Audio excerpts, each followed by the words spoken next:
ограничение кошуп койсок болот. Үчүн ограничить редактирование басабыз. Ограничить набор разрешенных стилей басабыз.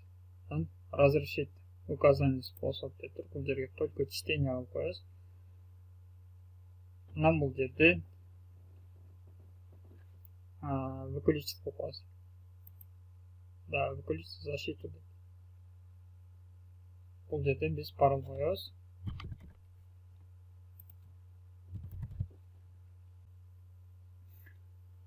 Ассаламу алейкум. MT каналынын көрүүчүлөрү.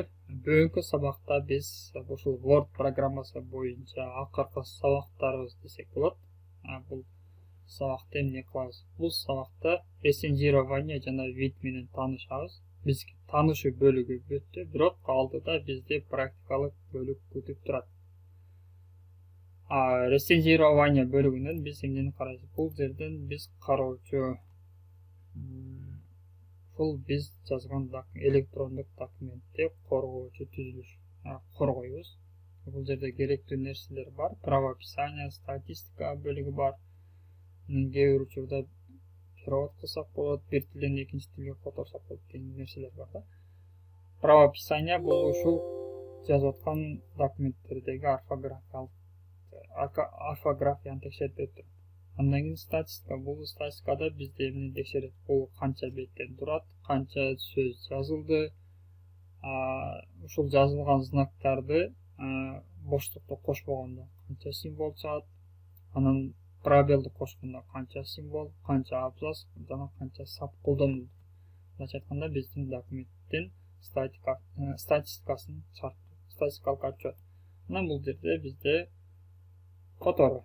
Орус тилинен англис тилден кыргызча жана башка тилдерге которсо болот. Кайсы тил кошулган болсо. Бирок бул менен көп деле иштеген эмес. Андан кийин биздин документтерибиз электрондук түрдө болгондуктан бизден башка бирөө оңдоп түзөө үчүн ушул жерден ограничение кошуп койсок болот. Үчүн ограничить редактирование басабыз. Ограничить набор разрешенных стилей басабыз. Разрешить указанный способ деп туруп, бул жерге только чтение алып коебуз. Нам бул жерде выключить кылып коебуз. Да, выключить защиту деп. Бул жерде биз пароль коебуз. Бул биз жазган документ сакталып интернетке жайгаштырсак болот, WhatsApp'тан башка бирөөлөргө берсек болот. Алар өзгөртпөйт, бир гана окуганга мүмкүнчүлүк болот. Анан биз кайра отключить защиту же изменение койсок болот, кээ бирлерин өзгөрткөнгө мүмкүнчүлүк берип. Биз эгерде ушул редактирлоого ограничить этканда жалаң гана окуганга уруксат бердик. Мына вид бөлүгүнө өтөбүз. Вид бөлүгүндө ушул кандай түрдө көрүнүп турат, эмнелерин караш керек.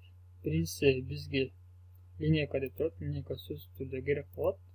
Бул жакшы нерсе. Андан кийин эгер керек учурда сетканы койсак да болот. Бизге сетка керек эмес. Андан область навигация. Бул жерде навигацияны койсок болот. Биринчи заголовка дей турган болсок, бизде темалар тандап берет. Андан бул жерде страницаларды коюп алсак болот. Же болбосо биз поиск кылганда результаты ушул жерге пайда болот. Андай масштабтарын өзгөртсөк болот. Канчалык масштаб болду.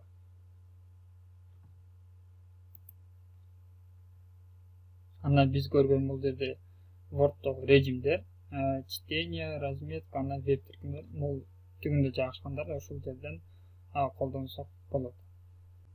Андан кийин ушул биздин колдонуп жаткан терезебиз боюнча атайын настройкалар бар. Эгерде биз документте иштеп аткан болсок, ошол эле документти дагы экинчи жолу ача турган болсок, жана сакталган жерден ага бизге уруксат бербейт. Атайын бул жерде новый окно деген бар. Эгерде баса турган болсок, менин мындай 3.1 деп турат. Бул жерде андан кийинкиси 3.2. Кайра бирөөнү ушул жерге өтүп туруп, кайра бирөөнү баса турган болсок, 3-үчүнчүсү пайда болду. Эгер кошумчасы керек болсо, ушундай кылып ачсак болот. Бул биринчи варианты. Экинчиси азыр пайда болду. Ушуларды тартиптөө максатында ушундай колдонсок болот. Чечим азыр менде 3.1 жана 3.2 болду. Экөө тең мага көрүнүп турушу үчүн муну баса турган болсом, ушундай форматка өткөрүп коем.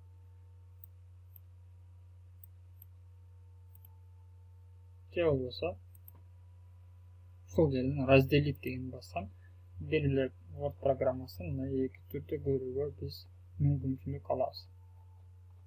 Бул эми көпчүлүк чоң маалыматтар менен иштеп атканда бизге пайда берет. Бүгүнкү сабагыбыз ушуну менен жыйынтыкталды. Бизди кийинки бөлүк, практикалык бөлүктөн күтүңүздөр. Кийинки практикалык бөлүктө көрүшкөнчө саламатта болуңуздар.